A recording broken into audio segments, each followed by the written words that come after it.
you find that there's a fully paved driveway, a mailbox, sidewalk leading up to the front door, screen door, etc., etc. There's nothing that is not completed about this house. Completed, it's perfect. Well, imagine if someone told you that no one created this house. There was no master builder, there was no one who did any of the work. It just came to be. Well, to me, that's the same type of theory, the same type of explanation that atheism is all about. You know, we are beautifully and wonderfully designed. We have this flesh that coats our inner workings, where inside we have organs, we have blood vessels, cells, we have a heart, and so many other things, and a brain, eyes, ears, a nose, a mouth to speak. You mean to tell me that you believe that we just came to be? Come on. We all have what is called common sense. We may not all know scientific notations, etc., etc., but we all have, those of us with a rational mind, we all have a sense, or shall I say, we have common sense, a standard for which we operate, which we make decisions and choices for everyday life. And the whole purpose of this is that you use it and not allow yourself to make excuses for your way of life or your choices. Don't counsel God out. Don't ignore his existence. We are wondrously made. Surely someone designed us with a purpose. Look at the heavens. We have a sun, we have stars, and at no time has there ever come a situation where we have collided with the sun, the moon, or the stars, etc., etc., because everything was planned and perfectly calculated to work as a system, just like our bodies have a system. So therefore, all I'm trying to say is that use your common sense and don't allow someone to lead you down the wrong path with your choices, because at the end of this path, when life is gone from this body and your body yields its spirit, you have to stand before the great and powerful and almighty God, and there will be no excuses on that day for why you chose to carry on your life ignoring the signs that were given. You know, it says that he chooses the foolish things in life to confound the so-called wise. You know, sometimes knowledge can puff us up in our thinking, make us think more of ourselves than what we really are. And sometimes you have to be led by this thing here that's inside of your chest, your heart. You have to have a degree of faith. That's what it's all about. You can't partake on this journey without faith. There's no way for you to make it. You can't. You cannot.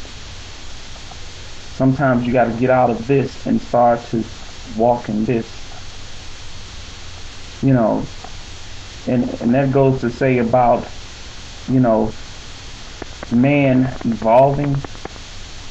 People who have such a theory that we evolved from apes. You know, of course I'm against that way of thinking, but just say I entertain that for a moment, and just for the sake of discussion, being open-minded to your point of view, which I am very open-minded. I mean, you have to be, because the whole point is to reason with one another. You know, it's like this. If there was a big bang that happen in the Earth's atmosphere or out in space or whatever it is that you believe. First of all, that's your belief. That's fine if that's what you want to believe. But I have to do my job, and that is to try to convince you that God exists, because I was a witness to you. And in the end, you will have no justification if you choose to ignore this. You won't be able to say, no one ever told me, because here am I, trying to persuade you. I don't have excellent speech, but I just hope that my conversation is a solid one that is reasonable, and one that makes a lot of sense to you.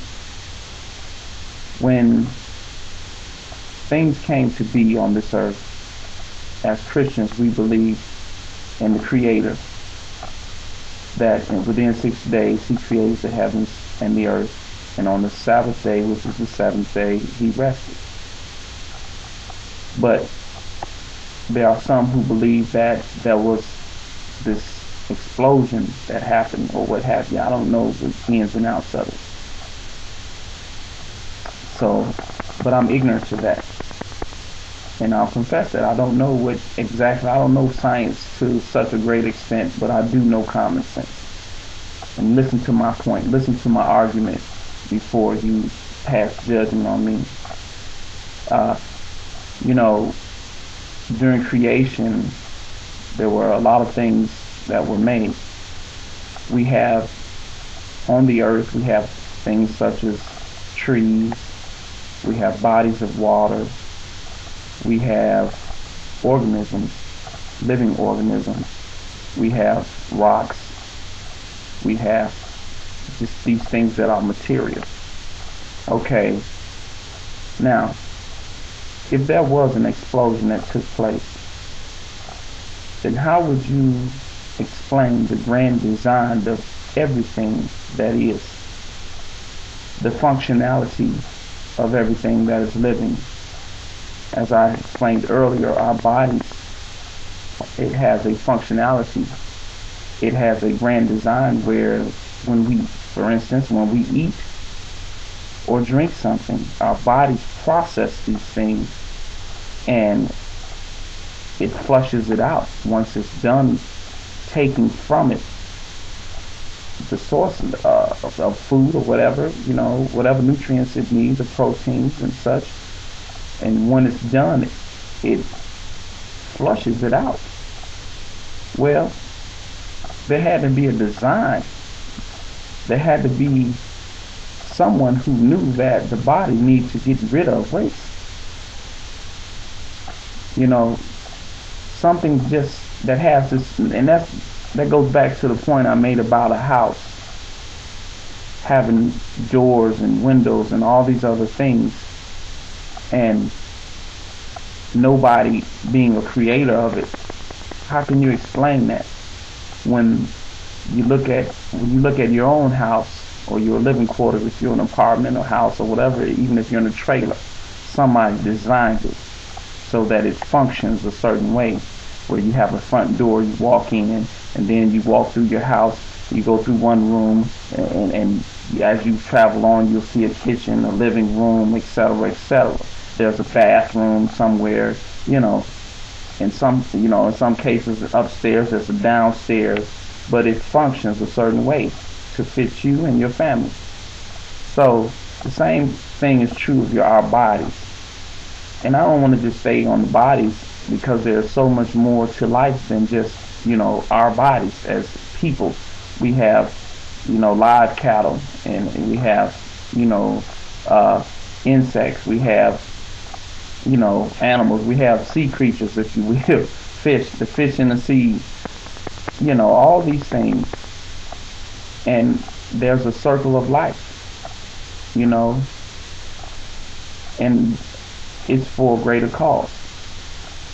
One thing kills to survive, and in this other case, one thing dies so that something else can live, and so on and so on.